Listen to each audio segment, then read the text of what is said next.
My name is John Sexton, and I'm privileged to move around the world representing New York University as its president, and I'm very privileged to be here this morning. It's a great day for NYU.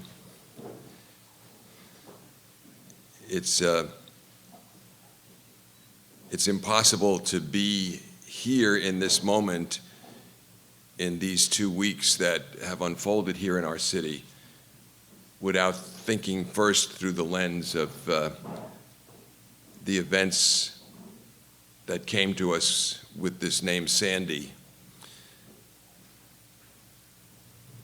I am very, very pleased to say that as we moved through these 2 weeks, and for me it begins almost 2 weeks ago as an extraordinary team of men and women here at the university working very, very closely with the emergency folks at the city and state and federal level, but most closely, I should say, with the people at the city level, began the preparations.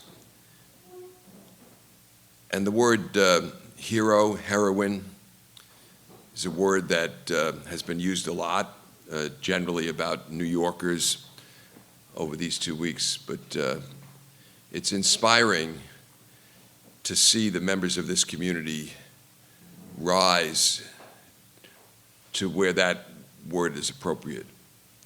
And that is true both where I will be next. I go from here up to the medical center where we're still feeling the effects and will for weeks, frankly, if not months, but where there was heroic effort successfully to evacuate patients,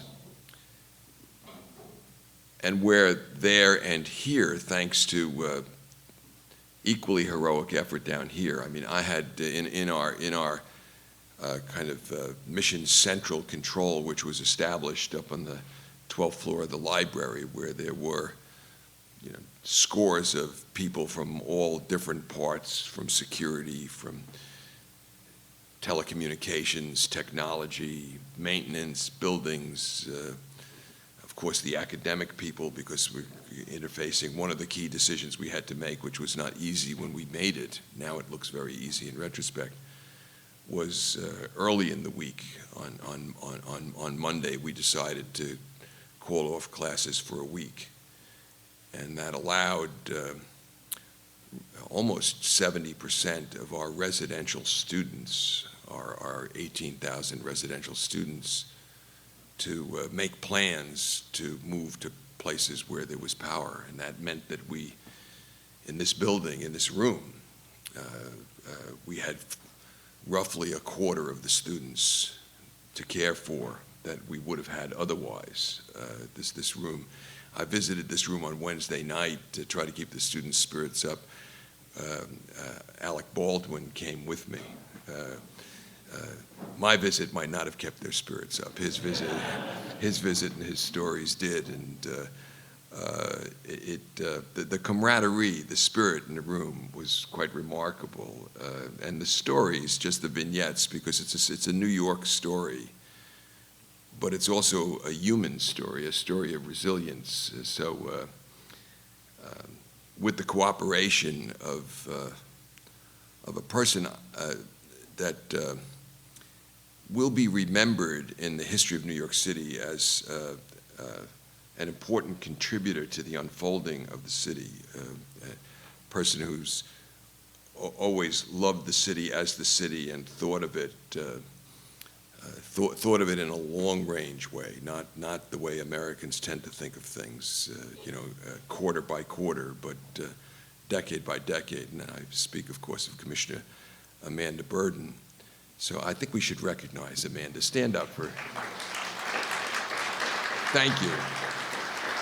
But with her cooperation, as part of a kind of long-range plan for the university, we had made a decision, which again was controversial at the time, 5 years ago, because it required disruption for some of our faculty, and it was doing something that's not in our core business. We're teachers essentially and researchers.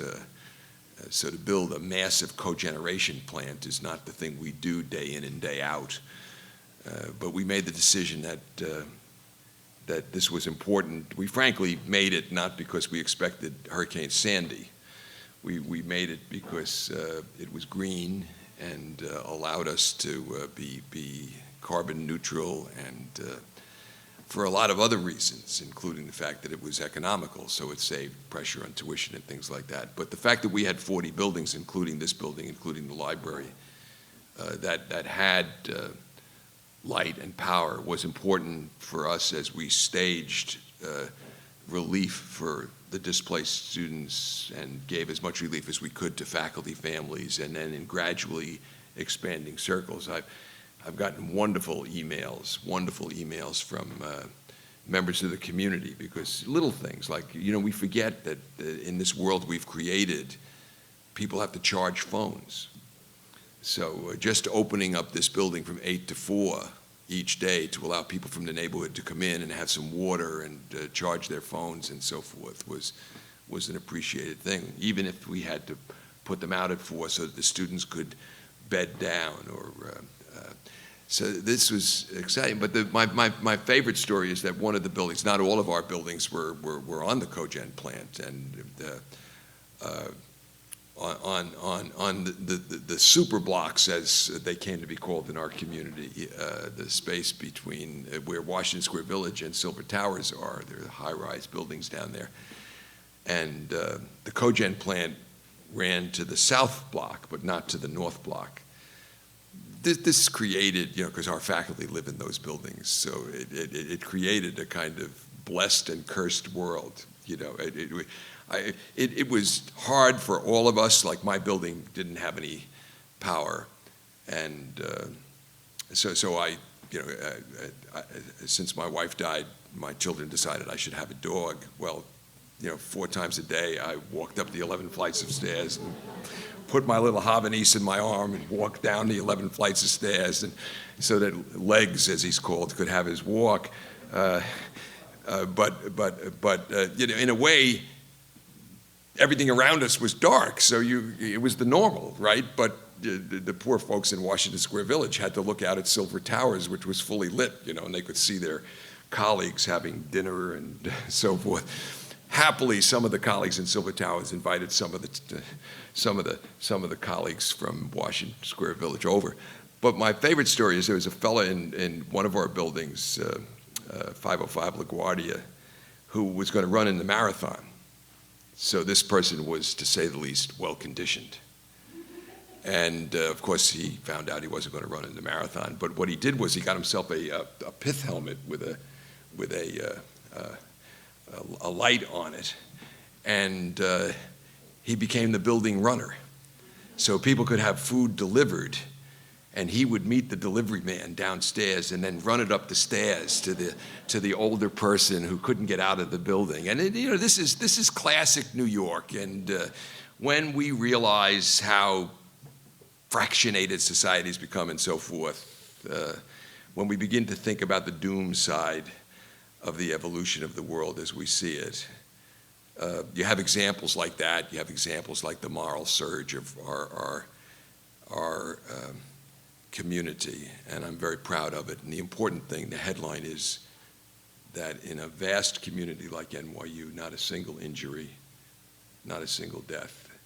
We came through it safely, and we came through it with love. So here we are today, and Amanda and I were talking before. We face issues, complex issues, that require the thought of the people in this room. And you have convened in this room faculty and students who are equipped to think about the questions that are before us as we move out over the decades. We live in the capital of the world. And NYU is the university that is in and of this city and in and of the world. And we're committed to making this city the model city for all of the world. And in an array of ways, we're committed to that. And I compliment Dennis, who's a great, great leader, and Maureen for putting this together. And the faculty at the Institute are going to be important parts of this, as with our faculty at Stern and Law, and our engineers in the Center for Urban Sustainability and Progress, so-called CUSP, which, with the cooperation of the Mayor's Office, is committed to develop the science of cities. We're in a point now where roughly half the world's population, half the world's 7 billion people, live in cities. I'm sure you all know these numbers. But 25 years from now, 70% of the world's 10 billion people are going to live in cities. That's 7 billion people. That's twice the number of people live in cities now. And in that 25-year span, many cities that don't exist will be created. This is, you look at the history of China, where NYU now has a campus, and there are cities of 10 million people where nothing was before. I remember on my first visit to China, which is getting close to 20 years ago, I was the guest of the mayor of Shanghai. I was dean of NYU's law school. And they had just finished a bridge. It had taken them 18 months to build a bridge. There's fewer permitting problems. There's not a ULIP process. And they'll pay a price for that, right? We have to always remember the Scylla and Charybdis we're dealing with here. But in any case, the mayor took me to the arch, to the apex of this new bridge. We were the only car driving on it, and such that we were able to stop and get out of the car. And as I say, this is almost 20 years ago, it was 1995. And he pointed out at farmland. Behind us was the Bund and Shanghai, and in front of us was nothing but farmland as far as the eye could see. And he said, that will be Pudong. There literally was nothing there. That will be Pudong. This is less than 20 years ago. And when NYU's campus is completed in the center of Pudong, on the last piece of property left in central Pudong, it will join, I think the right number, I don't think I'm exaggerating here, 350 buildings of more than 20 stories high. And that is not unique, nor will it be unique looking forward. So there'll be these new cities we have to create, and there'll be the great cities like New York that will have to be, the daunting questions that Amanda and the mayor and the folks in the city have to begin to just identify for us to look at over these coming decades. So how you sustain a city with all the changes that are going on around us, how you make New York a city which still is the capital of the world. This is, of course, what the Institute is committed to. And of course, now I get to my friend Richard Florida, and this is the final thing I'll say. I have to say that I came to love Richard Florida before I met Richard Florida. Since I met Richard, I've come to love him even more. I came to love him intellectually because I had developed a kind of acronym to describe cities out of my kind of experience of New York. The cities of the 20th century, Mitchell Morse, who's here and has been a great mentor to me. The cities of the 20th century Mitchell taught me and later taught my daughter were animated by fire, finance, insurance, and real estate. But it seemed to me, and it was in conversations with Amanda and Kathy Wild and Mitchell and others in the beginning of this past decade, that there seemed to be something more, and I kind of intuited because I was in the trenches doing talent magnetization. That's what a dean does, okay, is talent magnetization. You're trying to magnetize great faculty, and then the students follow the faculty, and that's essentially this, you're an enabler of this if you're a dean or a university president. This is what you build a great university on. And that was what I did, and so I was in the trenches. I was kind of an experiment living out what it is that would help me get Joseph Weiler to leave Harvard to come to NYU, and it was clear to me that part of it was that Weiler would have great colleagues in international law because he was the Jean Monnet Professor of International Law. He had been designated by the European Union as the first Jean Monnet Professor, and they had created a 10,000-volume library at Harvard and given this chair to Harvard and so forth. And he was this eminence. I'm just using this as one. I could have picked dozens of examples, but this was a real issue. Late 90s, I'm trying to recruit Weiler. When I succeeded, he's of such stature that they moved the library and the chair here with him. They considered them ad hominem. But what got him here? I have in my office a picture of Joseph and his wife and his 7 children on the Staten Island ferry with a banner in front of them saying, "Thank you, Dean Sexton." Because what got him here was he had no sense that he was going to come. And I said, "Listen, I just want you to bring your family down for a week. Let's pick Christmas. And you come, the kids will be on vacation, and I'll set up some Broadway shows and some restaurants and so forth." It's funny because Joseph is Orthodox. And one of the places I picked for them to go was the Radio City Music Hall for the Christmas show. And I took my little daughter to it about a week before. And it was the first time I had taken Katie, and her big brother's 20 years older, so it had been a long time since I had taken one of my kids to Radio City. And we got to that last 20 minutes with the Christmas pageant, and it was so goyishakov. It was, horrifying. I'm Catholic, but it was horrifyingly Christian. And here I was bringing this Orthodox family down, So my daughter-in-law, my son's wife, was one of the Rockettes, and I said, "Danielle, can you arrange for someone to come 20 minutes before the end to exit them?" But Joseph insisted on staying. And when the family came, 2 years later, after sending me that picture, "Thank you, Dean Sexton," because they had experienced the ice, the intellectual, the cultural, the educational of New York. They'd experienced this city and had been magnetized to it. Yes, he had great colleagues in international law. Yes, there were other elements of the university, but there was this city here that magnetized that family here, and the kids became my advocates. "Daddy, we want to go to New York."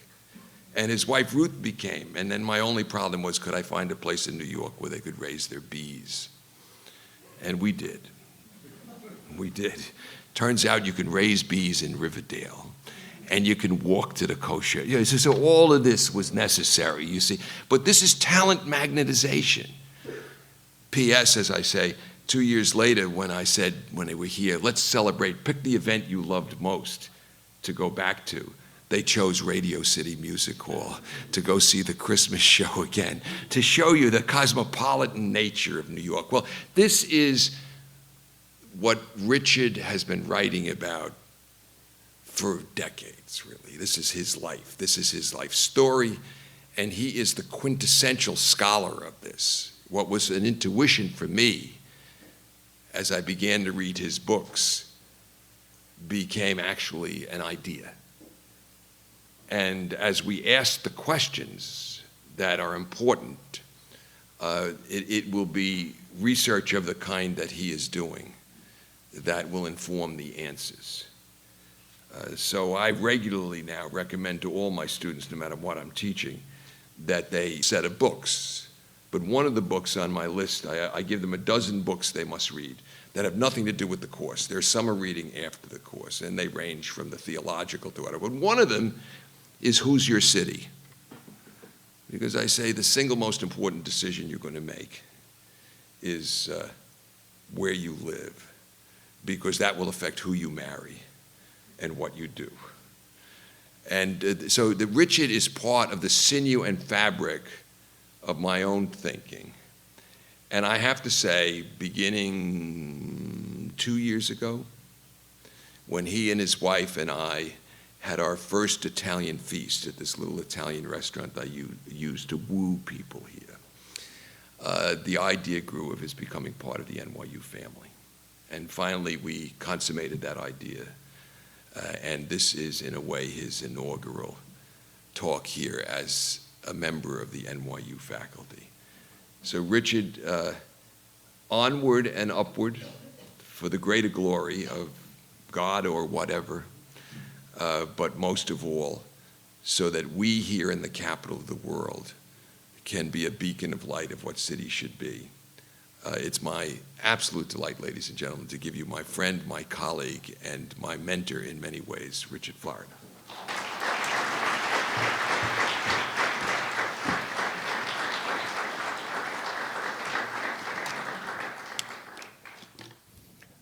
Thank you so much, John. I cannot tell you how much that means to me. And it's been interesting.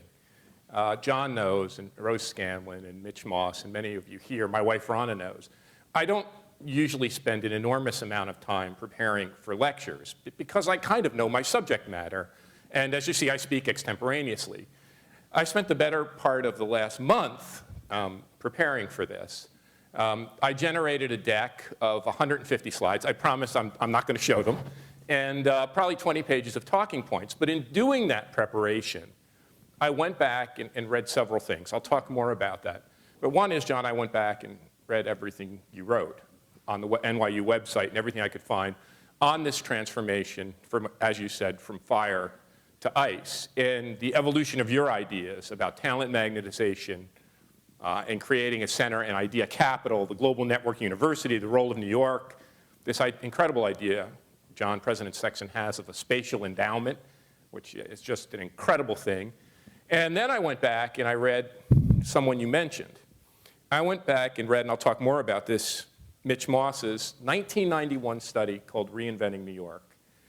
And I realized that I wrote Rise of the Creative Class in 2002. I wrote Who's Your City in 2006. In 1991, Mitchell, who knows more about this city than anyone, I'm so privileged to be able to work with you, Mitch, who outlined this transformation of the city from, I'll use these words roughly, direct and routine forms of production or traditional headquarters or basic and routine services to this thing he called intellectual capital. And actually mentioned in that book, 10 years before I wrote Rise of the Creative Class, the rise of an intellectually driven, knowledge-driven creative economy. I intuited a lot of this stuff too. I intuited a lot of this stuff because I grew up, well, I was born in Newark. And it's very interesting, if you're born in Newark, New Jersey, well, I was born in 1957. So I remember the city, and I'm Italian American. I remember the city as a vibrant hub of ethnic Jewish, Italian American, Irish, African American, Latino, Hispanic. I remember the hum and the hubbub. I remember downtown Newark. I remember Bambergers and Kresge's. My dad worked at Victory Optical. I talk too much about that. My mom took a job at the Star Ledger. In fact, Cy Newhouse actually hired my mom, but that's a whole different story, to take ads at the paper. But I saw Newark as a boy decline. And then my parents moved to suburbia. I say this very loosely. My parents moved to a working-class suburb called North Arlington, New Jersey. If you don't know where that is, it's close to Giant Stadium. It's extraordinarily close to Moonachie and Little Ferry that were terribly flooded out. But I watched that city decline, and I watched New York go through its trauma. Some people romanticize that period and talk about arts and culture and the flourishing, and all of that happened.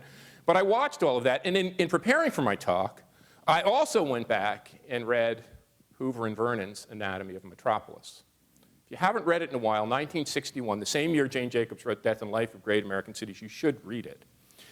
Because Hoover and Vernon, and I never met Edgar Hoover, but I got to know Ray Vernon when I taught at Harvard, anticipated a variety of shifts.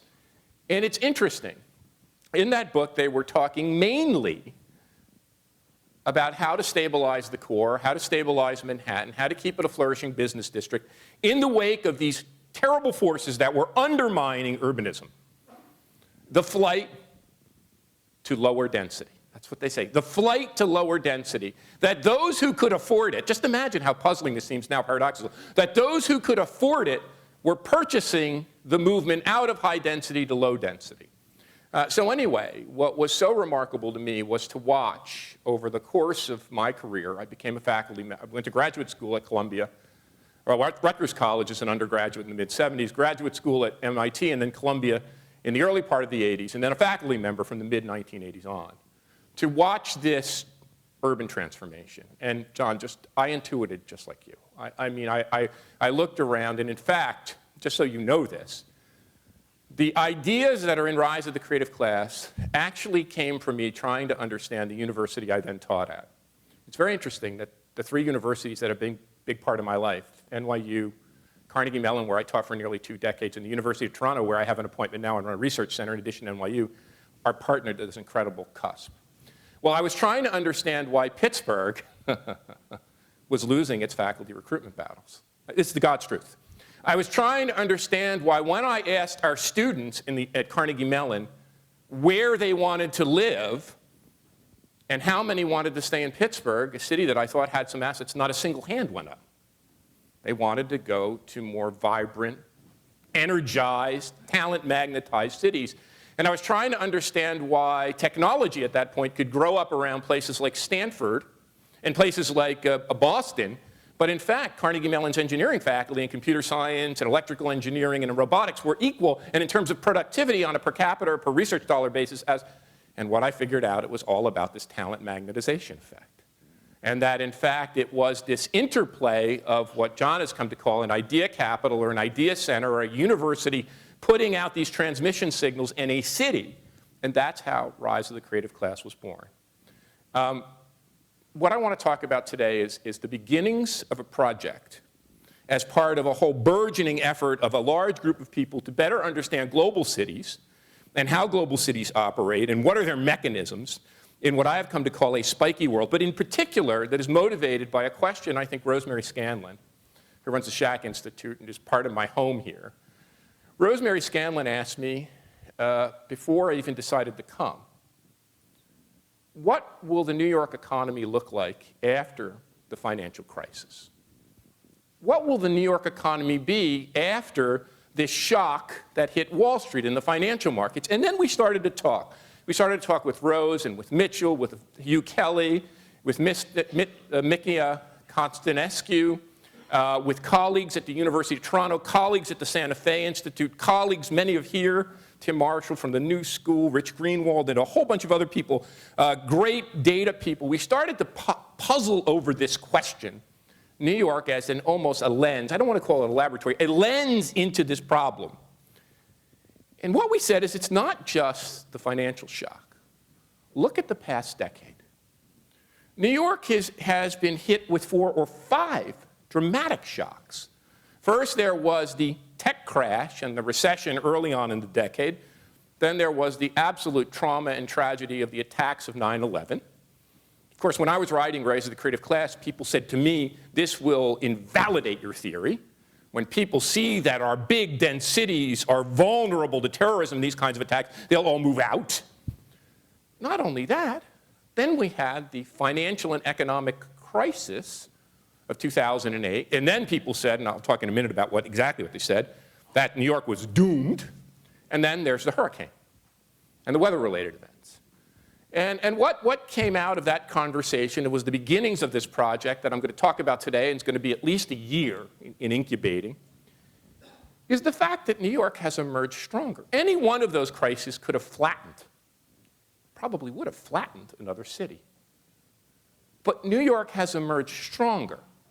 And why is that? And we believe it is both a set of internal people, the built environment of the city, its densities, but also a set of things that are going on in the world that improve the position of dense, large, creative, energized cities. So to this point, the ideas behind this talk that we titled The Great Reset, Once Again, New York, came from an article I wrote in 2008 when my editor at The Atlantic called me, Don Peck, he's a brilliant fellow, and he said, I really need someone to write an essay on New York and how it will be left on its knees as a result of the financial crisis. He wanted, and the Atlantic was looking for a piece, the editors there were looking for a piece on how this showed the end of the financial markets, and it would leave New York reeling. Purchasing power, income declines, tax revenues. How would you put the city together again? And I said, because I love the Atlantic, and I edit, and I created Atlantic Cities there, I said to Don, I'll take it on, but I want to look at the problem. I didn't have a prior. Well, I went back and started to look at this, and you may have read the essay. It became the book that I wrote, The Great Reset. I began to look at the problem, and the more I looked at the problem, I said that they had the problem backward. That in fact, as a result of the financial and economic crisis, New York would not be the place left reeling.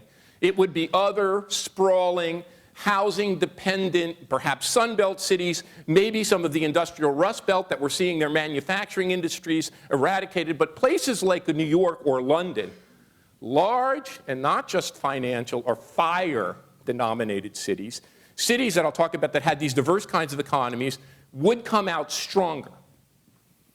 And I was able to go back and read a lot. And that's where this idea of the Great Reset, once again, New York, the Great Reset came from. What we are going through here in New York, and in fact the world is going through, as I learned in writing that essay and then the book, is not a typical business cycle shift. What we're trying to grapple with is a big and fundamental economic transformation. In my view, it is one of the largest and full-blown economic transformations ever in world history. In my view, it's equivalent to the shift that Marx wrote about when we move from an agrarian or feudalist economy to a modern industrial economy. And what I was able to determine by not only studying our time, but by going back and studying the Great Depression, what Hoover and Vernon were writing about was partly the spatial shift and the spatial fix required after the last great economic transformation of the Great Depression. And then I went back and looked at the even bigger crisis of the panic and long depression of the 1870s and 80s.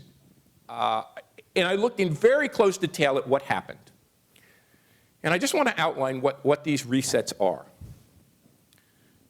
What we think they are is economic crises. What we think of a period like the Great Depression or the panic and long depression of the 1870s, 80s, and 90s is there economic crises and the economy falls apart and we somehow put them together, and what happens is government rushes in and spends money and the New Deal happens, and all of a sudden there's military action and there's new demand and we solve the problem. That's not what really happens. What I tried to do was build a theory of recovery. We don't have a theory of economic recovery. We have a theory of economic crisis, and one of our colleagues here, Nouriel Roubani, is probably the most thoughtful person on that in the world. We have a theory of economic crisis. We don't have a theory of economic recovery. And so what I did was try to tease out some principles. I couldn't go into this full bore. It was a short essay and a reasonably short book, but I could tease out some principles. The first thing that happens in an economic recovery is these periods happen to be the single most innovative periods in the history of capitalism. So when people talk to you about a great stagnation or we've reached technological frontiers, we've run out of innovation and productivity, bupkis. Alvin Hansen wrote the same thing in the 1930s. He said we had reached this period of secular stagnation. The US had exhausted technology and productive forces. When people look back at the history of the 1930s, the great historian Alexander Field, it was the single most innovative decade of the 20th century, far outpacing the high-tech boom of the 90s and early 2000s. In fact, the period of the 1870s, 80s, and 90s were even more innovative. Electricity, electric power, modern transit, modern infrastructure, we can go on. Massive improvements in productivity and manufacturing. Joseph Schumpeter got a lot of this right. These are periods of remarkable creative destruction. They're periods where innovation rushes to the fore, but it's not simply technological innovations. And that's what's so important for our conversation about, once again, New York. The missing piece of the puzzle, and the missing piece that the president and the Congress don't get, but people like Amanda and the mayor here get, I think more intelligently, intuitively and intelligently than anywhere else, is that in fact the key to solving recoveries lie in remaking our geography, in creating a new economic landscape. The solution to the crisis of the 1870s and 1880s and 1890s wasn't simply a round of technological innovation, it was the creation of whole new infrastructures. Electric power infrastructures, plumbing infrastructure, sewer and water infrastructure, cable car and subway infrastructure, rail infrastructure that allowed us to resettle and intensify our use of urban space. Not only in New York and Chicago, but in places like Detroit and Buffalo and Cleveland and St. Louis, you can go on and on. What solved the crisis was the rise of the then what we called the industrial powerhouse city. What got us out of the New Deal was not out of the Great Depression was not just the New Deal or the military spending. It was a rise of a new spatial form, the extensification of land use and the rise of suburbia. It's exactly what Hoover and Vernon were talking about in 1961, the very year my parents were moving from Newark, New Jersey to North Arlington. The extensification of space and the movement from our cities to a city and suburban metropolitan environment. John probably remembers what happened during that decade as university after university decided they would abandon the city or leave a small, tiny city campus at Rutgers, where I went to school, moving from New Brunswick out into the hinterlands of Piscataway. And you could go on and on. The same thing happened at the University of Buffalo and universities all over the country. This idea of extensification, of outward migration. Geographers call this a spatial fix. It's a really important construct. What solves economic crisis is a spatial fix. Now, these are not 5 or 7 year events. These are generational events, and we're early on it.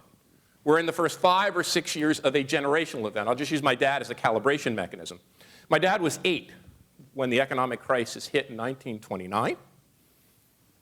He was 40 years old when he bought his first suburban home. And he participated in the fix, the spatial fix of his time. What is happening now is we're in the middle of another great reset, which in part is biased to many of the characteristics of great global cities like New York, but moreover accentuates those characteristics and is reshaping our world in perhaps the most powerful reshaping we've seen of the past 100, 150, maybe a couple of centuries.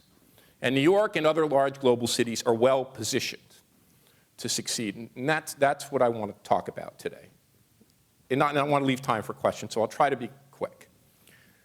The first thing when you hear about the resilience of New York or New York's strength and stature as a global city, the first thing you hear, and it's accurate and it's important, and we're looking at this in great detail, is it's big. New York is a big metropolitan area. And size matters, but size isn't the only characteristic that matters. So I want to say bigness really matters. This great reset is heavily biased towards big places. New York is a metro of about 20 million people, about 1.3 trillion in economic output. If we look at what I call in that book, Who's Your City, the rise of mega regions as we move from city to metro to mega region, you see part of this great reset is not just intensification or extensification. People get this wrong all the time. It's both. We are seeing intensification and densification and more intense use at the core and a preference among many residents and many businesses for the core, but we're also seeing the extensification from city at the first Great Reset in the 1890s to city and suburb in the second Great Reset to the rise of a renewed city and intensified use at the core and the rise of megaregion. The Boston, New York, Washington, Boswas megaregion. First recognized in the late 1950s by an economic geographer called John Gottman. 50 million people, more than $2 trillion in economic output. It's a veritable country with New York as its center. Now, I lived in Washington, D.C., and I'm very fond of Washington, D.C. Washington, D.C. has done very well. It's a knowledge-based, it's a post-industrial metro. It has high incomes, some of the highest incomes overall in the country. And what I would say in Washington, D.C., and it's probably true about your recruiting from Harvard, is that Washington, D.C. has become a suburb of greater New York. Now, I didn't say that to insult Washington, D.C., but to show that the mega region that stretches from Boston to Washington with New York as its center would not be as powerful if it didn't have one of the world's, actually, in our calibration, the single most economically powerful city in the world, New York as its hub. So size matters, but size isn't the whole story. And we'll get to that. The second thing that people say, and I think is an important part of the story, but it's not the whole story, is that it's not just size that matters, it's the fact that New York commandeers the heights of the financial industry. It has strategic importance to the world economy from being at the heights of the financial industry. Now, we've looked at this in some detail. We're going to look at this in much greater detail. Ed Glazer, a dear friend at Harvard, wrote a piece in the City Journal. And he anticipated, and the piece was called something like, Why New York Has to Move Beyond Wall Street. He anticipated the hit to Wall Street from the crisis. And I think, if I remember this correctly, I'm not looking at my notes, he anticipated that the city just in 1 year between 2008 and 2009 would lost 35 billion in wages and salaries and other economic activity, and that in particular Manhattan lost a preponderant share of this. And he argued in that piece that New York and Manhattan had to diversify away from finance. Well, he's right. But in fact, the city and the metro are already far more diverse than finance. And we did something in this project over the past month that's pretty incredible. Working with a group of data providers called MC, roughly Economic Modeling Something Associates. These guys have the best data in the world in real time, not on just an industrial performance, on the occupational distribution of cities and metros and counties. Well, we've had them collate and working with a team here, a team at the Martin Prosperity Institute at the University of Toronto, to take a deep dive look into the New York Metro, New York City, Manhattan, and borough economies. And I just want to give you some top-line provisional findings, because these may change, because it's very new and raw data. We looked at all, because it goes back to John's point of talent magnetization. It's very important for people who study cities and urban areas. It's really critical to look at the occupational mix or the talent mix. Most students of urban affairs, until very recently, when they would study a city or a metro area, would study its industrial makeup.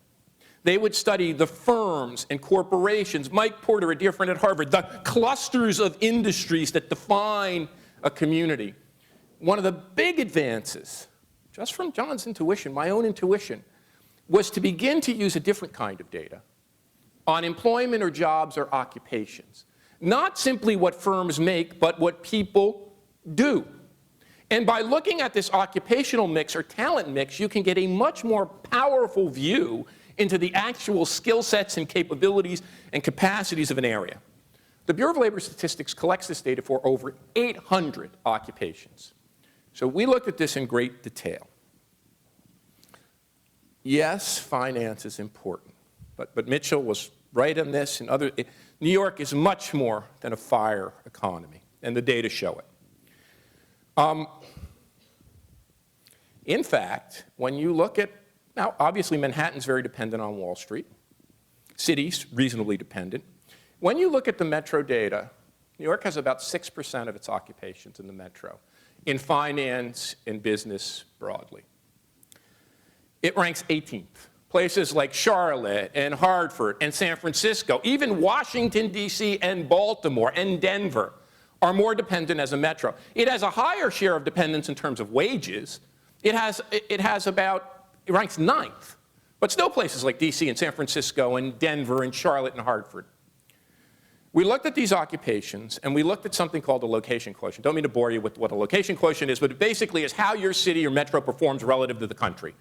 And if it's 1, it's equal. If it's bigger than 1, it's better. If it's lower than 1, it's lower. New York had 200 occupations. Think about this. Of 800 occupations, it had 200 that were 20% more than the national average. That was 30% of all jobs and 40% of all wages. So 40% of the wage bill of the metro performs better than the national average. Now, finance was important. For the metro, I'm using rough figures, but my memory is pretty good. The LQ location quotient was about 1.3. New York does about 30% better than the national average.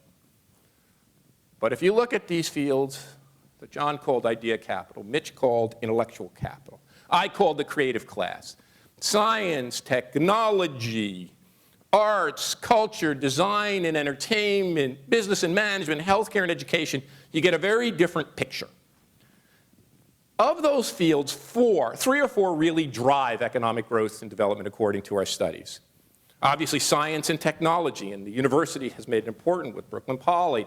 The new Applied Sciences campus is leveraging that. That's really critical. Business and management, critical contributors to regional wealth and economic growth and wages and productivity. Arts, culture, design, and entertainment is one of the top three. The Metro's LQ in arts, design, culture, and entertainment is 2. Let's take a look at Manhattan. Manhattan's LQ in finance and management, looking at occupations, is 1.7. Its location quotient in arts, design, culture, and entertainment is 3, almost double. You know what the leading sector, occupational sector in Brooklyn is? Guess what? Arts, design, culture, and entertainment. You know what the leading one in Queens is? The same. If you begin, and we are looking at this, of the transformation of Lower Manhattan, I asked Jane Jacobs this question before she died. She became a dear friend. I said to Jane, what do you think about gentrification in Lower Manhattan? What do you think about what's happening in Lower Manhattan, in Soho, and around the NYU campus? And she said, oh, yeah, I understand that in the shops and the chains, and they're not that great. She said, but New York's a big place. And she said, when a place gets boring, even the rich people leave. And then you get this expansion. And what's happened, I believe, that's leveraged Lower Manhattan isn't just Wall Street and the financial sector. It was this safety valve, if you will. This collection of old, underutilized, now utilized space in Brooklyn and Queens, connected by subways, and also close to where I grew up and where my brother now lives, in Hoboken. New York, the Metro, has about 3 million workers in what I call the creative class: science, technology, arts, culture, entertainment, business, and finance. That compared to about 33% in the US as a whole. Manhattan, the city, Manhattan, has 50%.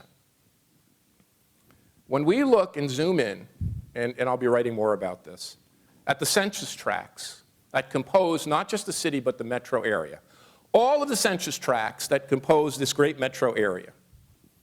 If you look at the areas around this university, in Lower Manhattan, in the adjacent parts of Brooklyn, in Hoboken and Jersey City, the creative economy currently composes more than 80%, more than 80% of all these occupations.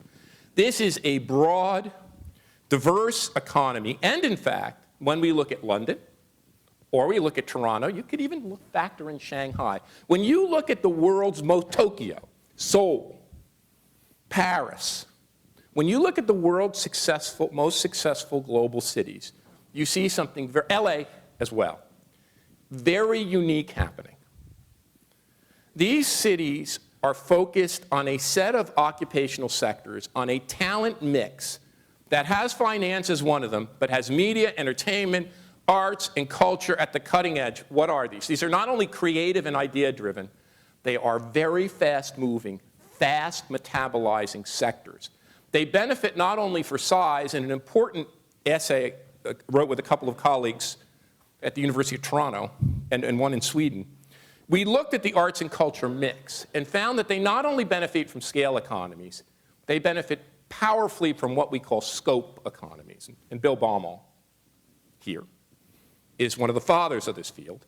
Scope economies are where you have a set of related inputs and assets and capacities that a pool of industries and people draw on and enable you to move very, very quickly in addition to having scale. So the first factor underpinning this, which is biased in favor of New York, is the shift to a creative economy. And just a quick background: a knowledge-driven creative economy.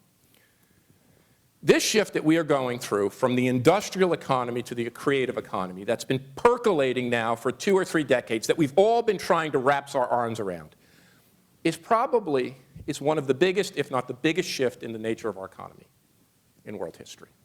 Marx wrote about the shift from an agricultural to an industrial economy. He wrote about how disruptive, how painful that was, the rise of the working class, the class conflicts that moved through Europe, the Great Depressions. Later we had the crises I mentioned. World wars fought over this. The shift from an industrial economy to this creative and knowledge-driven economy is even bigger. It's even bigger than that, because all of human history before us, we generated our wealth through 2 key assets. One, we were located around natural resources and raw materials iron ore, coal, before that, fertile soil. We developed agriculture, we traded around ports, we developed these big industrial centers. And then in the Industrial Revolution, we added technology and capital. But the primary drivers of wealth were land, labor, and capital, physical resources, brains, backs, arms, and brawn. This time, we're changing the key factor input. We're moving from an industrial economy, where physical labor and raw materials were the key asset, to a knowledge-driven economy. And I just want to spend a minute on this.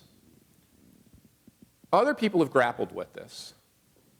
People called it the shift to an information economy, a technology economy, a service economy, a post-industrial economy. Peter Drucker called it a knowledge economy. In his studies, by the way, I think done at NYU of General Motors in the 1950s. The reason I call it a creative economy, and I think it's an important distinction, it's because I went back and I actually read the classical economists, and I read my Adam Smith, and I read my David Ricardo, and I read my Marx. And what they were arguing, not only as economists, but as moral philosophers, is there was something going on at the point of production that created not only economic growth and development and value, but humanism. There was something in the nature of the production process that was humanistic. And what was humanistic in the nature of that production process, Marx wrote the most eloquently on this, the thing that made the working class a class, the thing that alienated the proletariat, but made it what he called a revolutionary force, was that we were all brothers. We all shared something in common that made the economy go. It was our physical labor. So Marx was arguing that it was not just physical labor that created economic growth. It was physical labor, our ability to use physical skill on farms and in factories that made us human. But what makes us human is the information we acquire, the knowledge we consume, the technologies and service we generate? No. So I stumbled along some psychology one day.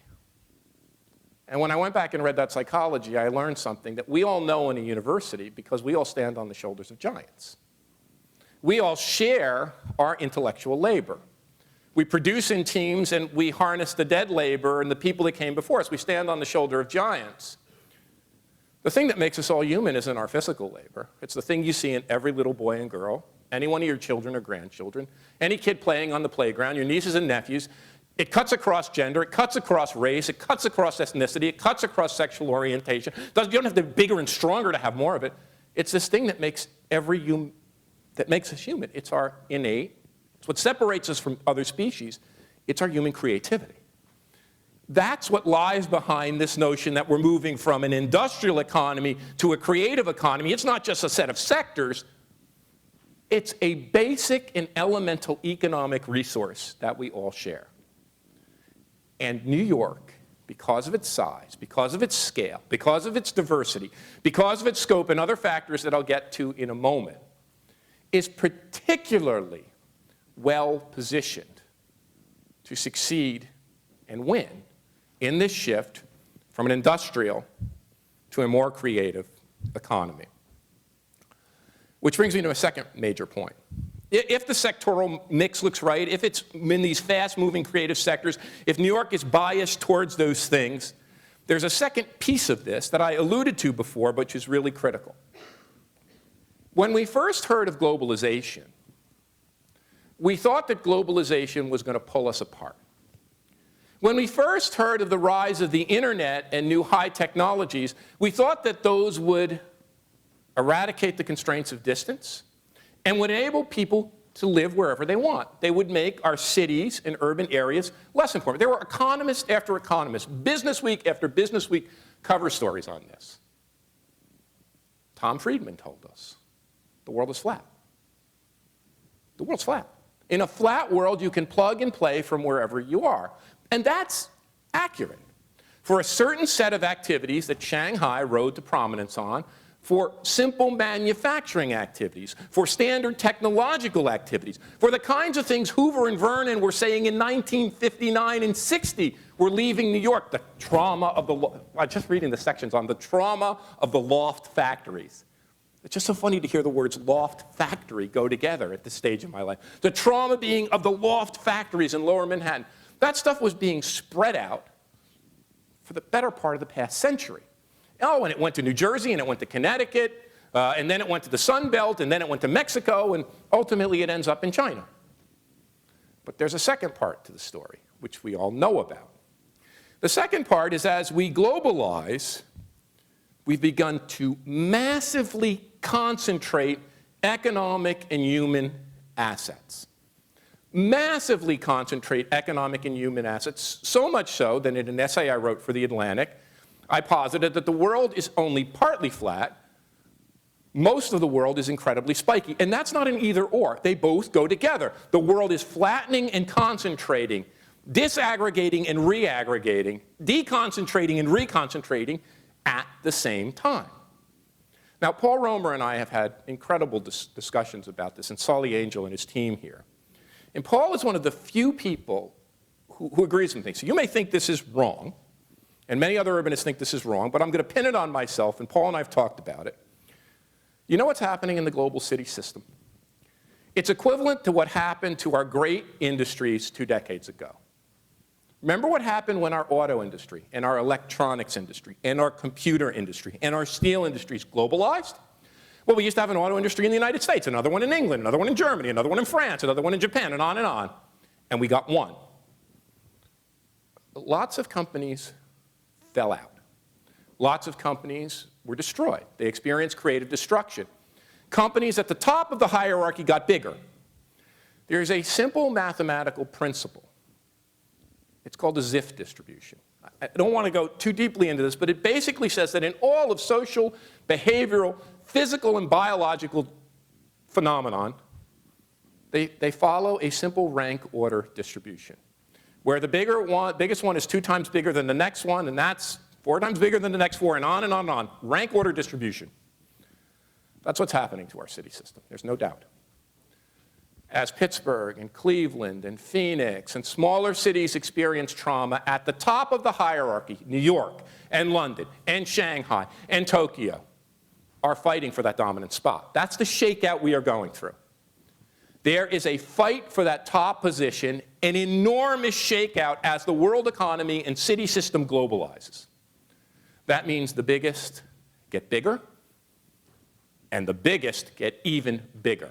And that's the kind of thing we're going through. And New York looks, at least to my estimation, because of its density, because of its occupational mix, because of its diversity, because of its openness to talent, because of everything John and others have done to build this as an idea capital, although London's pretty tough on that score too, with knowledge-based institutions, New York looks like a place that is benefiting from that shift inordinately. Now, where do you see this? Housing prices. The housing prices in New York, in the city, in Manhattan, as we all know, are not just being driven by local residents.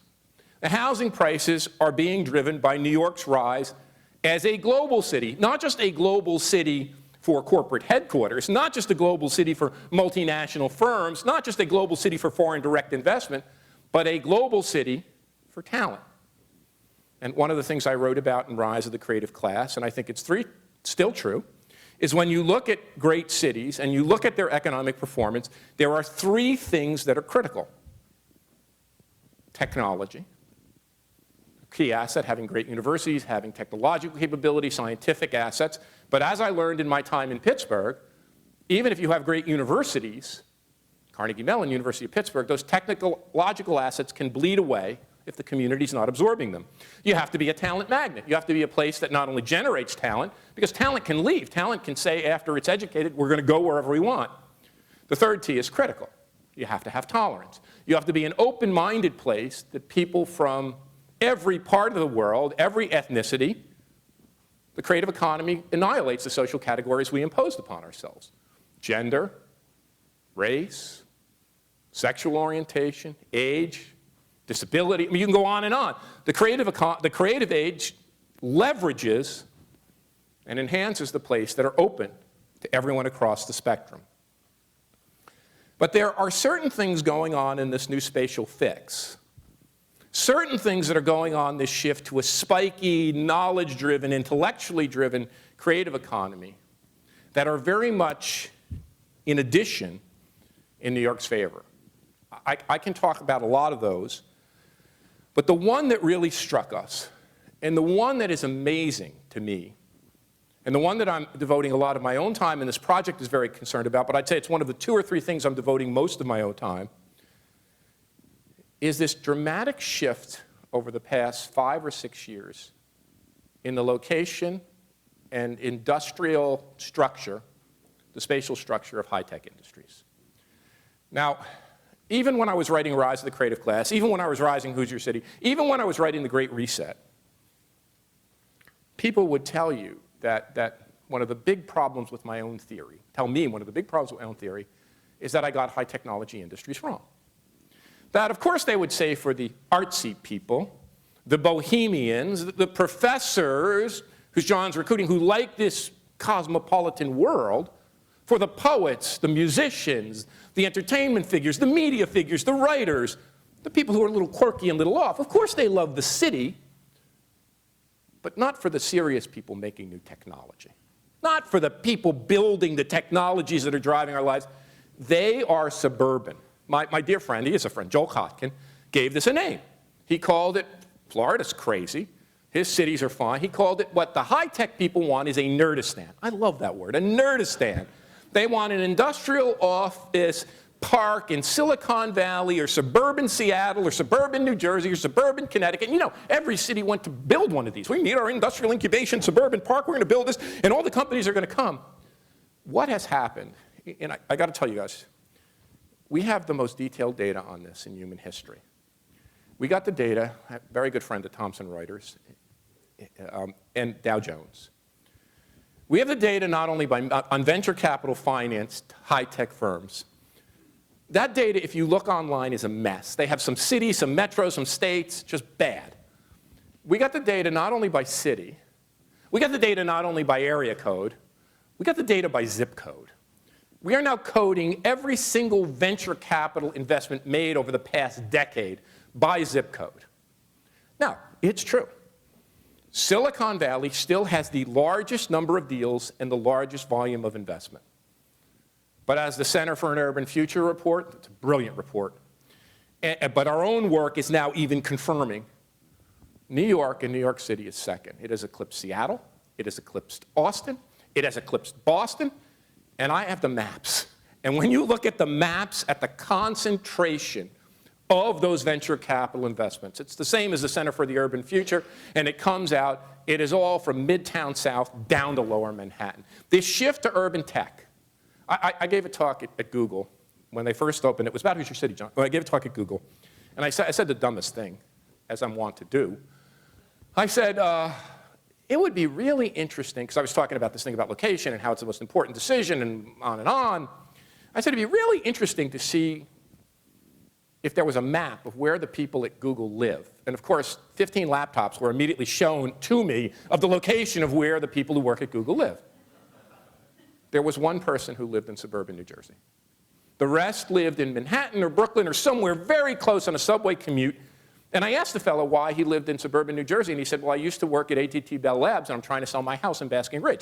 The clustering of people, and we know this. And what's interesting about this, of course New York has become a talent magnet. Of course, the new study of Lower Manhattan shows this. Of course, my own research shows this. New York is attracting ambitious and talented and great people who will suffer. You know, Solly Angel told me a great story about this. He said he was living somewhere, I think it was Bangkok, and he said his life was so easy, he needed to struggle to make intellectual contribution. There's just something that draws talented people to this. But it's more than that. It's more than that. We know this. Density creates productivity. And this is what everybody misses. Density is the key mechanism of productivity. When people talk about economic growth, they talk about Bob Solo, technology assets and technological change and the residual effect. They talk about human capital and the effect of human capital on educated and skilled people. There's a third effect that nobody talks about. Well, now with Mike Porter and Ed Glazer and Paul Rainbow and myself and a group of people, yeah, and Mitch, it's the place itself. That is the third major explanation of productivity. When David Alboui did a remarkable analysis of the productivity of metropolitan areas, New York, as big as it is, ranks second. Only the San Francisco Bay Area, with that incredible concentration of high-tech firms, was first. density and city and place adds to productivity. And of course, this was Jane Jacobs' most incredible insight. When I asked Jane what was her most important contribution, when we spent time in her home in the Annex in Toronto, she said to me, Richard, people talk about the death and life of great American cities, and I love that book. But she said to me, I think I figured out something that's puzzled every other economist. And she was so humble about this. She said, economists fixated on Adam Smith so much, they were so drawn to his descriptions of the pin factory and that deepening division of labor, and how the division of labor just gets deeper and deeper, and tasks get broken up like Frederick Taylor, and then the assembly line. She said, that's really important. And these big, giant corporations, they can make stuff really efficiently. But she said, that's not a theory of economic growth. In her simple-minded way, that's not a theory of economic growth. A theory of economic growth has to account for where new work comes from. And new work can only come from innovation. And she said, innovations don't come from companies. They come from cities. Innovations come when human beings take their creative assets and combine and recombine. We have a word we use for this with Jose Lobo at the Santa Fe, and Mitch and Rose, you, Kelly, and I. We came up with a word. You know this theory of urban metabolism, that places like, and New York is unbelievable, in urban metabolism, it is an efficiency machine in using energy. New York produces about 2 tons of carbon dioxide per person compared to 5 tons of carbon dioxide per person for Chicago or Houston. But we turn that word over. We call it its creative metabolism. There is a creative metabolism, a speed through which denser places can create new things that requires a certain style of built environment. And the flip side of creative metabolism is a second term we've created. We call it the recombinatory rate. The recombinatory rate. When you ask Stephen Jobs what made the Silicon Valley great as a facsimile of a real city, based on a car, he said it was the ability of people to combine and recombine ideas instantaneously, mobilize capital, and create something new. When somebody asked Jack White what created a great music scene, Jack White said the same thing. He said what makes for a great music scene is the ability of musicians to combine and recombine quickly to find that musical edge, talent edge, design edge, creative edge, look and feel that propels them. And out of the mass of musicians, thousands of acts, the mass of companies, thousands of companies, 1 or 2 are successful, and that defines this. But it's fast. It's the recombinatory rate. And that requires density. Now I just have to give one little riff on density. Density is not just massing. And I think here's what we could teach Shanghai. Just having visited the new campus, just being in Pudong, seeing all of that. Here's what we can teach the Asian cities. That density is a mix. I think too many of my colleagues, and too many of my colleagues in urban economics, the same people who were saying that sun, skills, and sprawl were the key to economic growth a generation ago, are now saying all we need is massive towers. And if we pile tower on top of tower, we'll be successful. It's a mix. We certainly need increased density. We certainly need to bring more people in. But we need that mix of densities. And you can see it in a place like New York. You can see it in other cities. A mix of mid-rise, low-rise, high-rise buildings, and the street-level character which pushes. The problem is in some of the Asian cities where you get vertical sprawl, where nobody leaves the tower and the street mix doesn't happen. It's that mix of densities, those interactive effects that comes from a vibrant city. The connective fiber. Now Mitch is the expert on this, but we're looking at it too, with my group, and Mitchell's group, and the group that Jacques Cassarda has. The ability to connect to the world economy. In our own research, we find that airports and global connection add more to regional economic development. So this mixture of Newark and LaGuardia and JFK add more to local economic development than high-tech industry structure, and about as much as the skill mix, the human capital level in a metro.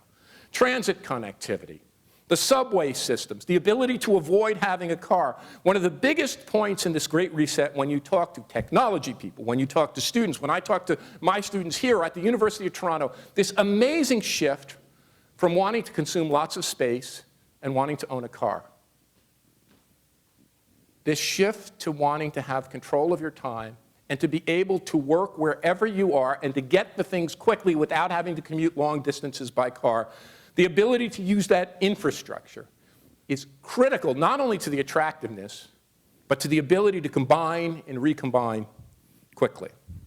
You know, one of the things that's happening in this Great Reset is that we're seeing a dramatic shift away from home ownership. And when I talk about this, I was just talking to the folks at Zillow, and we're going to do more on it. What we find is that it's not an either-or. That what happened in the shift to an ownership society, where President Bush said we want to make a 70% home ownership rate and we want everyone to be an owner and all of this, that in fact, the optimal mix of renting and owning is about 55 owned, 45 rental.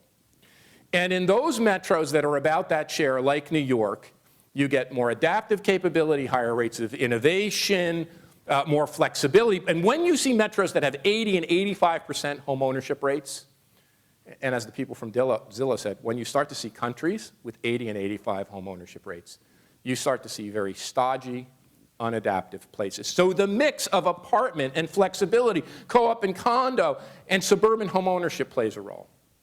I could go on and on about this and other characteristics of the metro that seem to be well positioned. But there's something else I want to talk about. And it came through loud and clear in Mitch's study as well. In addition to talking about all of the assets of great metropolitan areas in the city in that study, there was a section of that study which talked about some of the problems. And if I remember it correct, Mitch, it was an early conversation about the growing class divide. That's my words, the growing divide in New York, but I think in many of our metros. And we hear this conversation percolating through our national conversation, that the United States is becoming more divided. Our cities are becoming more divided. It's true. And it's a feature of the economic transformation. It's nothing that anyone's done wrong. It's a feature of the structural transformation itself that's dividing us. You know, you read the Pew Report, and you look at rates of residential segmentation. We're getting more segmented. We're getting more sorted. Look at the results of the presidential election. I mean, it showed you, as we wrote on Atlantic Cities, the urban electorate carried the election for the president. We're becoming more divided, and we built maps. We'll be sharing them with you. We've built maps of the class segmentation of the metro and the city. It's really interesting. We divide the world, in my way, into three classes. The creative class, the knowledge-driven, professional, intellectual, creative, arts, design, business, management workers. I said that's 36% of the workforce here, 33% in the country, about 40 million workers nationally. There's the working class, my dad. That working class is shrinking dramatically, and of course, taking those good, high-paying jobs that let my dad with a 7th grade education put me and my brother through college.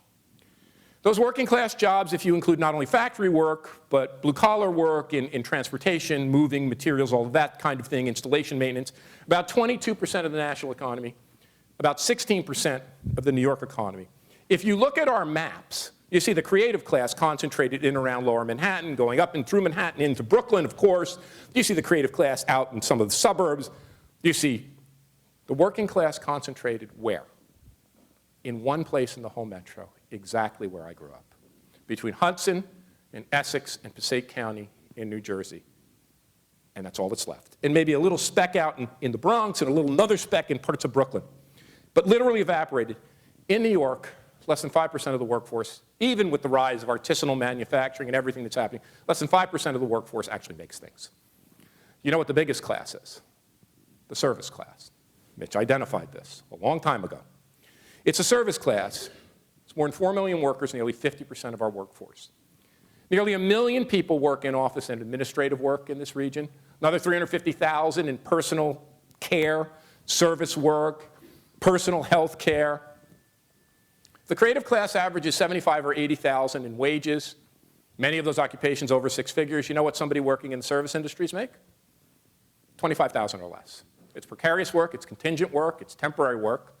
And that divide is getting bigger, especially when you take 2 creative workers in a household through assortative mating, what the sociologists call it, and they couple up and their income then goes to 250 or 350 or much more than that, and the 2 service workers are making 40. And the gap's growing wider. More than that, this is really interesting. If you factor in housing costs, people say, do that all the time and New York's expensive. Okay, factor in housing costs. You take the housing costs in the metro, New York City's creative and professional workers rank 8th in the country. It's expensive here, but they make more. They rank 8th in the amount of money they have left over paying for their housing. It's about $3,200 a month, and it's about $38,000, $40,000 a year, something like that. 8th, I think Washington, D.C. and San Francisco are 1st and 2nd. You look at the service workers, the reverse is true. There's nothing left over. It's further and further in debt. So one of the things we have to figure out, not only in New York, but I'd actually put this right at the very top of our agenda for the future, we have to figure out a new social compact. This can't go on much longer. It's ripping us apart. And I have some ideas, and I just want to share them with you. They're not full-blown ideas. The project's going to have to look at them. We're going to have to have much more ethnographic research on this. It's just the germination of idea. I think we have to make the service work better. I think that's our only way out. If we continue down this road where the returns go to knowledge and skill, and we've done the work using the same data, if you look at what makes wages rise, the returns to physical skill are declining. There are two kinds of skills where returns are rapidly increasing. The first is cognitive skill, our intellectual, human capital, our ability to add more cognitive capacity to work. Cognitive skill tends to be concentrated in large metros, but there's another skill that's more important. I call it the Steve Jobs, or maybe it's the Jack White skill. It's the social intelligence, entrepreneurial leadership, social skills that enable you to mobilize resources, be entrepreneurial, manage teams, and to chart a new course. Those social skills are extraordinarily concentrated in the very largest cities and metros. Well, we know those social skills add a lot to creative and knowledge-based wages. We did the analysis. You add social and cognitive skills to manufacturing work in a highly automated, robotized, state-of-the-art factory, the wages of those workers go up. When you add social and cognitive skills to service work, the wages go up the highest of all three groups. So we typically think in the United States of service workers as low skill. They're doing low-skill routine work. They're working in food prep. They're automated, food preparation workers. They're doing simple personal care work. This is the kind of work that is most amenable to upgrading and which New York excels. I get my hair cut in Soho at the Dop Dop Salon. I don't know if you've ever seen it. It's very close to here. And I always talk to people who cut my hair. And I talked to the girl who cut my hair there. She's a graduate of the University of Texas with a degree in fine arts. She said, I love Texas and I love Austin, but you can't make a whole lot of money in Austin as fine arts. So she decided to go back to haircutting school. She went back to haircutting school, and she decided in Austin. But in New York, she could take that skill and turn it into money. We have very good friends in Toronto who were makeup artists. They were very good makeup artists. In fact, one of the guys is a fellow who cut my hair there. They decided they could apply that skill to building a company. They built a little company you've probably never heard of called MAC Cosmetics.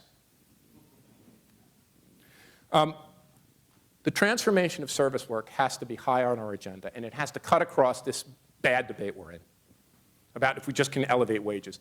We have to add skill. We have to add knowledge skill, and we have to add social skill, and there's a way to do it. Arthur Goldwag, who's back there, who I write a lot with and is a big part of our work, it's the 66%. The 33% is doing great. Now we got to take a look at the 66%. My dad told me a story, and he said, Rich, when I took a job in a factory in Victory Optical in Newark, at age 13, it took 9 of us to make a family wage. His father, my granddad, my grandma worked in a bakery, my granddad worked in a factory.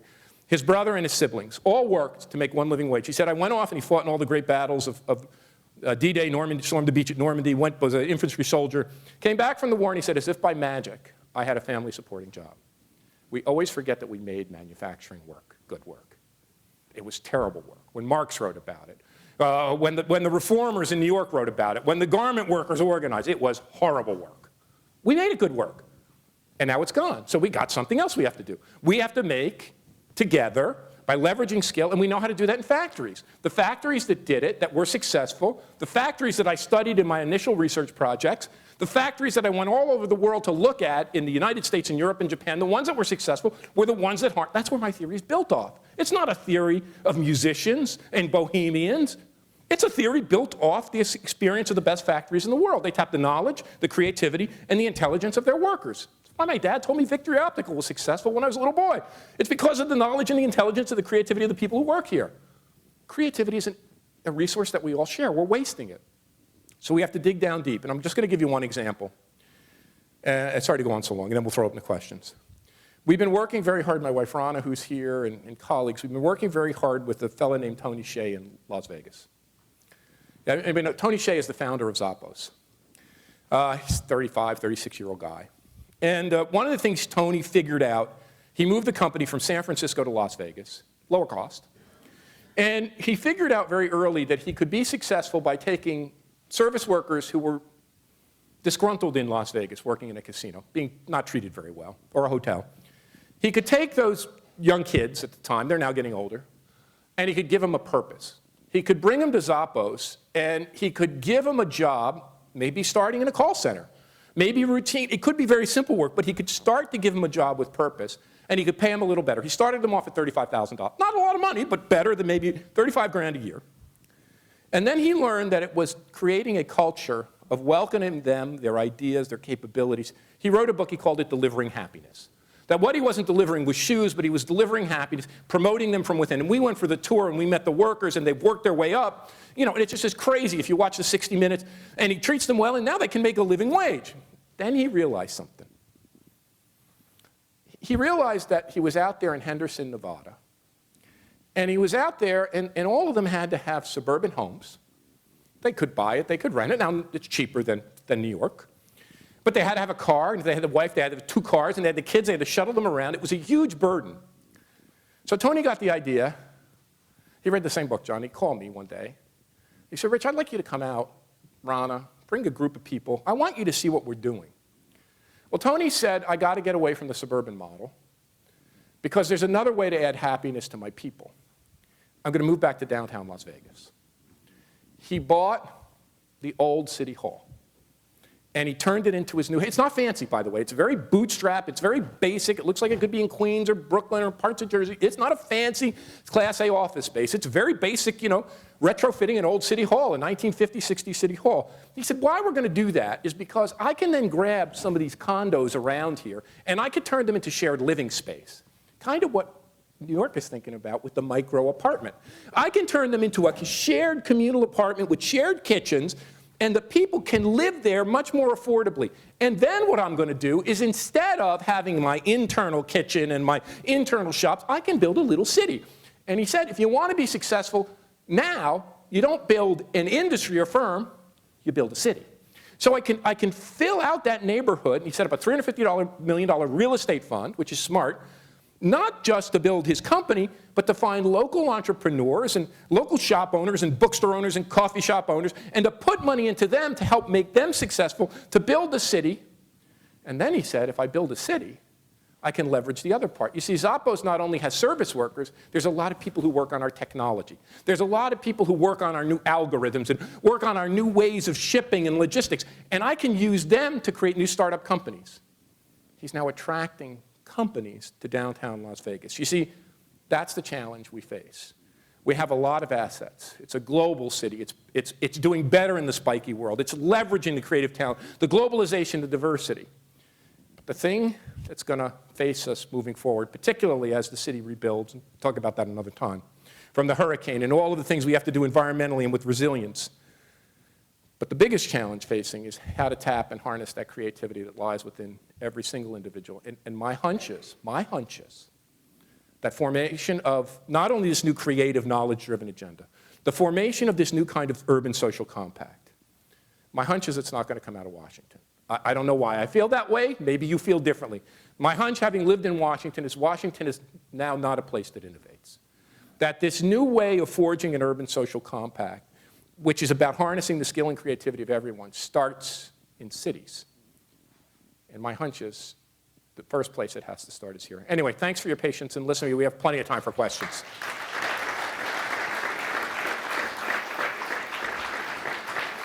Thank you, guys. You're very kind.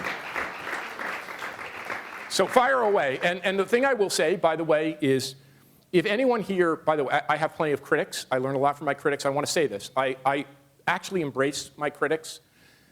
If you think particularly if you're someone who disagrees with me, if you think what I say is wrong, if you think it has the world wrong, please feel free to say it. You don't have to hide from me. And as part of the NYU community, university professor, I welcome that. So if you think what I say is good, that's fine. But if you want to say, no, that's wrong, and it's particularly as this project is just embarking, there's something else you have to look at. If you've got that wrong or your theory is cockamamie, please just feel free. That's why we're here. So fire away. Please. It's good if you say who you are, too.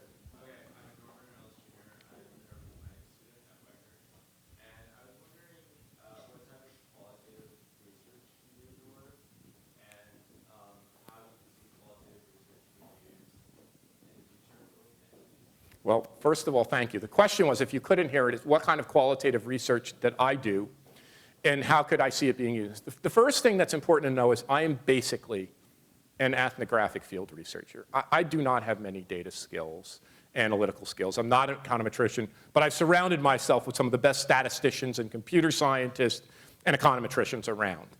I kind of look at the world, just as President Sexton was saying, by intuiting it from my own experience.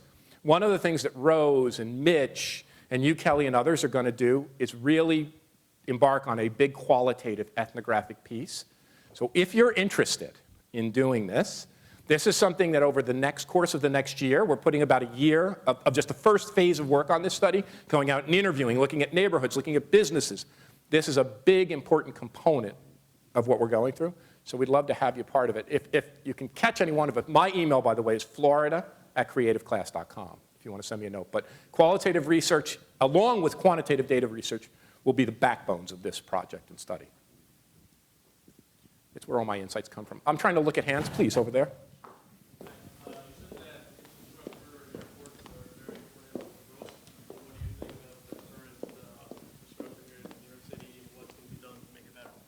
Well, I've been writing, you asked about infrastructure and airports and all of this. I'm not an infrastructure expert. I know Mitch is doing a lot of work with his team in transportation. It's his focus now.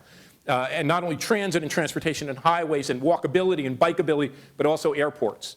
I think this is something we really need to think about. I think the project will take it on systematically and integrally, and we need to make real investments of the infrastructure of the future. I've been writing a lot, and I have a question.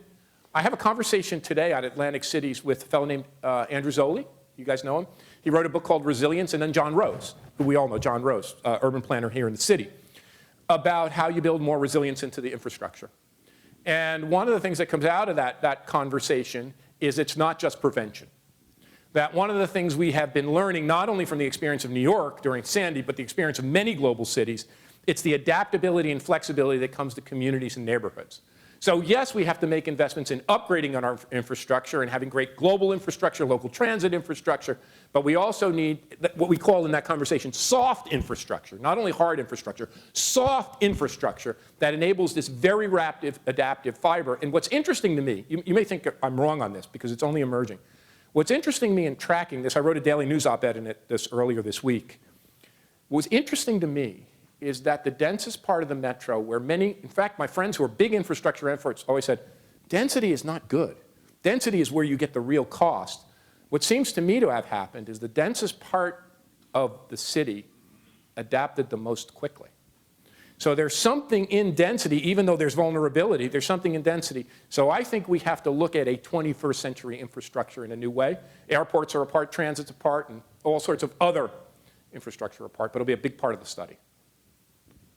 Other hands? Oh, thank you. And yeah, thank you. If you keep your hand up with the mic, then I'll look for you. I'm not sure if I'm explaining this right, but when you're talking about Newark and what it was like when you were growing up and you lived in this ethnically diverse neighborhood with all this vibrancy and it had a grittiness to it, and then you move out to the suburbs, and in a way the suburbs just became really white. And I think what's happening, we're seeing at least in a lot of cities, is it's white flight in reverse. Yep. And a lot of the neighborhoods end up losing that diversity. And at least what I know of Toronto, a lot of the new ethnically diverse areas are way out in the suburbs. And I just wonder, at some point, is that become too much? Does it become bad? Like, we just walk around in some of these neighborhoods in Brooklyn and it's just all people that look like me. And it's happening at a rapid rate. And I just don't know at what point we almost drown ourselves out. And like, the reason I came here is because it was a gritty place, and now Yep. I just, Yeah, you know, Rich Greenwald is here, and Rich has done a remarkable piece on this. He's writing on this, remarkable piece for Atlantic Cities on the tipping points and transitions, and it looked at Brooklyn. And of course, on the way back from China, I watched 18 episodes of Portlandia. I don't know how many of you guys watched this, but I was just like in stitches. Look, your point's well taken. And I don't think it's just white, I think it's class. And that's why I want to bring class back into the conversation. And many people think I'm romanticizing or jubilating over the creative class. I'm pointing positively to an economic transformation and the rise of a new class, knowledge workers, intellectual workers, creative workers, that are very advantaged.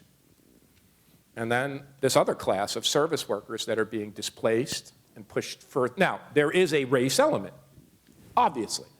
But it's not just race. If you look at what's happening in Manhattan, many of the most expensive apartments are being sold to some of whom are white, some of whom are Latino, some of whom are Asian, some of whom are Middle Eastern. So there's a big class divide. Now, here's the issue. And this is a big issue. I'm not sure how to solve that. And I'm of two minds on this, and I think the project has to grapple with this, and our country has to grapple with this. I'm not sure we can diversify every neighborhood. I don't know. Maybe we could come up with a supported, affordable housing regime that would make it possible to diversify and have optimal diversity in every neighborhood. I'm not sure we can do that. I'm not sure it would work. And what I think is different today than Jane Jacobs' time, what Jane Jacobs was against was the heavy hand of government, federal bulldozer, urban renewal. Jane and I talked a lot about this. What's acting on urban cores now are market forces that are very decentralized and very hard to stop.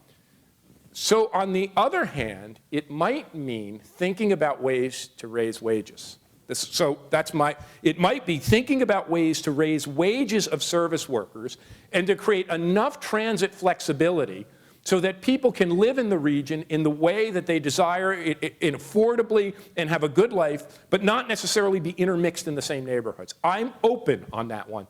I think that is the key. When I talked about new urban social compact, those are the dimensions that we have to grapple with. But I agree with you, and I'll just say what Jane said in terms of your own personal dilemma, the quote that I said before.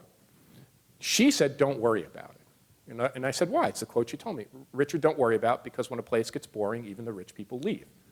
And what did she mean by that? What she meant was this process of neighborhood transformation and upgrading is a continuing cycle. And as places lose that diversity edge, lose that creative influx, lose the old buildings that are adaptable and flexible, they'll become stodgy and rigid, and new ones will grow up. So part of this is a process of a natural cycle. And I'm telling you, these are the questions that this project and we all have to grapple with. Right here? Thank you. No, we'll get you next. I'm sorry. Hi, Richard. Thanks for speaking with us. My name is Zeev Krieger. I'm a student at NYU Stern. And I've actually been working with Professor Paul Romer over the past year and a half as part of a small team thinking about emerging cities and the new kind of industrial cities, new manufacturing cities, and having cities that compete for talent, as it were. And I'm curious, so I'm an acolyte, or I really believe in the power of creative economies, but at the same time, there's this second wave of industrialization at a scale that's equal or greater than what was happening in the 50s and 60s.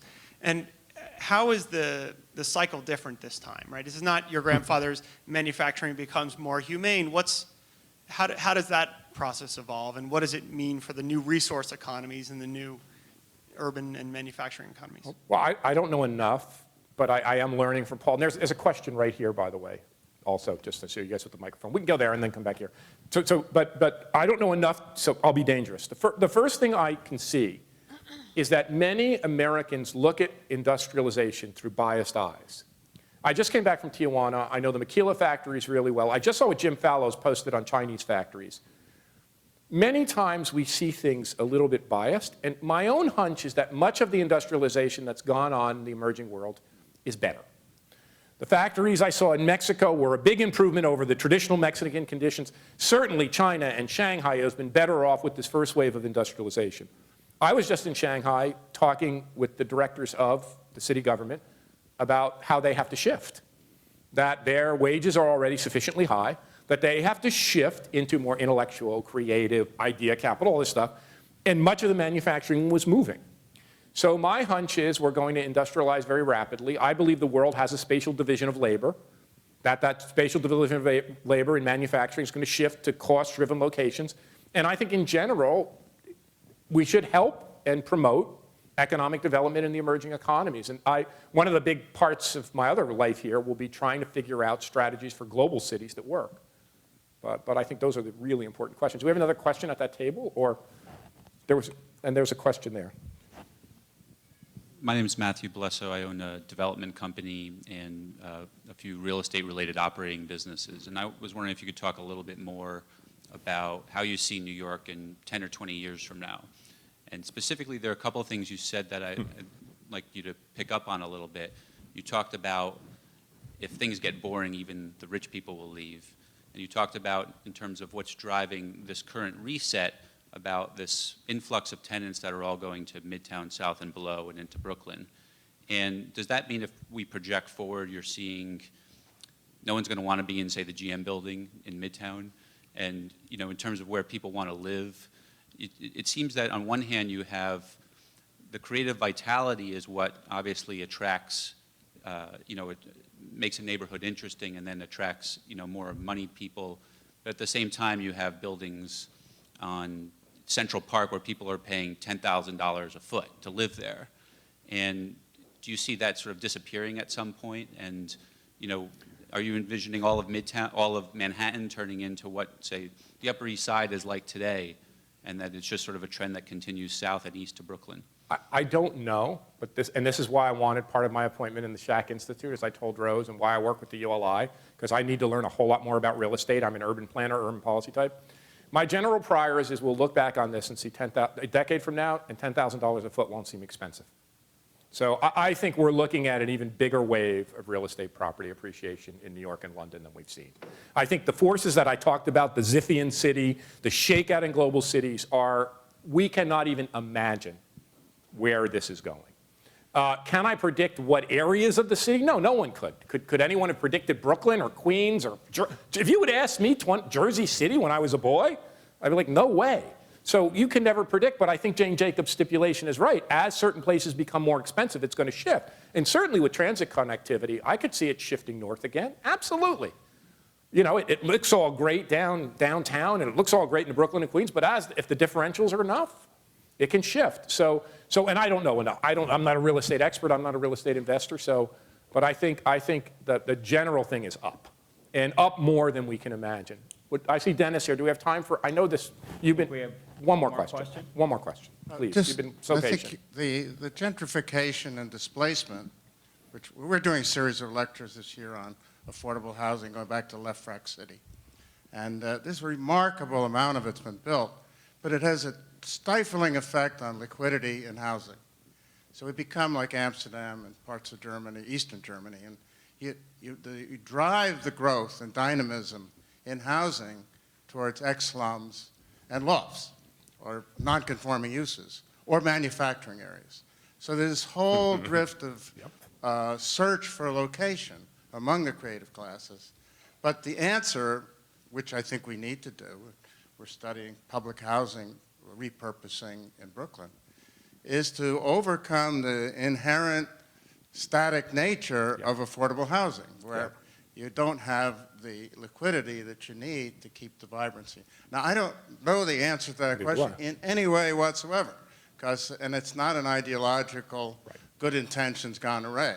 It's just the way it works, unless you come up with alternatives. Yeah, and I totally agree, and that's the point I want to make to everyone out there and to the broader community. In thinking about what I would call this new urban social compact, the old social compact of the industrial age was easy to figure out: raise union wages, make housing affordable in the suburbs, and, you know, transportation through highways. It all made sense, and that raised demand, and it stoked the industrial furnace. This is more difficult, and it's much more nuanced and variegated, and it's not just push up wages here, it's the whole set of actions about how you create housing affordability, how you act on a market, not just through top-down government programs, but what I believe is there's no better place to have that conversation, because I don't have those answers. Nobody has those answers. There's no better place to have that conversation, and I think there's another dimension. And I think it's why it's so important what we're doing here. and why continuing in professional studies is so important part of it, not just the academic departments. I don't think the professors have the answers. Sorry. I don't think I can have the answers. I think I only learned when John said he intuited it from acting on the real world. When I talked to Michael Porter about, and we're very different people. Mike Porter says the same thing that I do. He says, I can't learn this just by reading papers in published journals. I have to talk to business leaders. I have to talk to political leaders. I have to talk to neighborhood people. We learn through this interaction of theory and practice, what some philosophers call praxis. So I think it's going to take a conversation among a much broader group of people where maybe our role as in academia and with students is we synthesize across that, but we don't have the expertise to figure that out. So, and like I said, this isn't a 5-year thing. Solving the problem of the last reset was generational, and I want to just end on that. It's a generational process. This isn't something that we can figure out overnight. One of the things that's great about New York, though, is leadership has been really thoughtful. The mayor, Amanda, your colleagues have really brought together an incredible process about this. And I think and I'm not talking about leadership of public policy, the business community, the real estate community, labor, civic community, all of that, university community is all part of that conversation.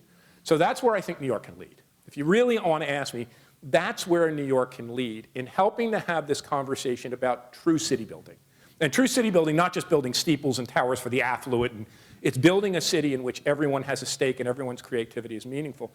That's what this project is about. So I just want to say thanks. Remind everyone that my email is florida@creativeclass.com. I'll be able to hang around for a little while and talk to folks offline. And thanks all of you for participating and being so patient with your time.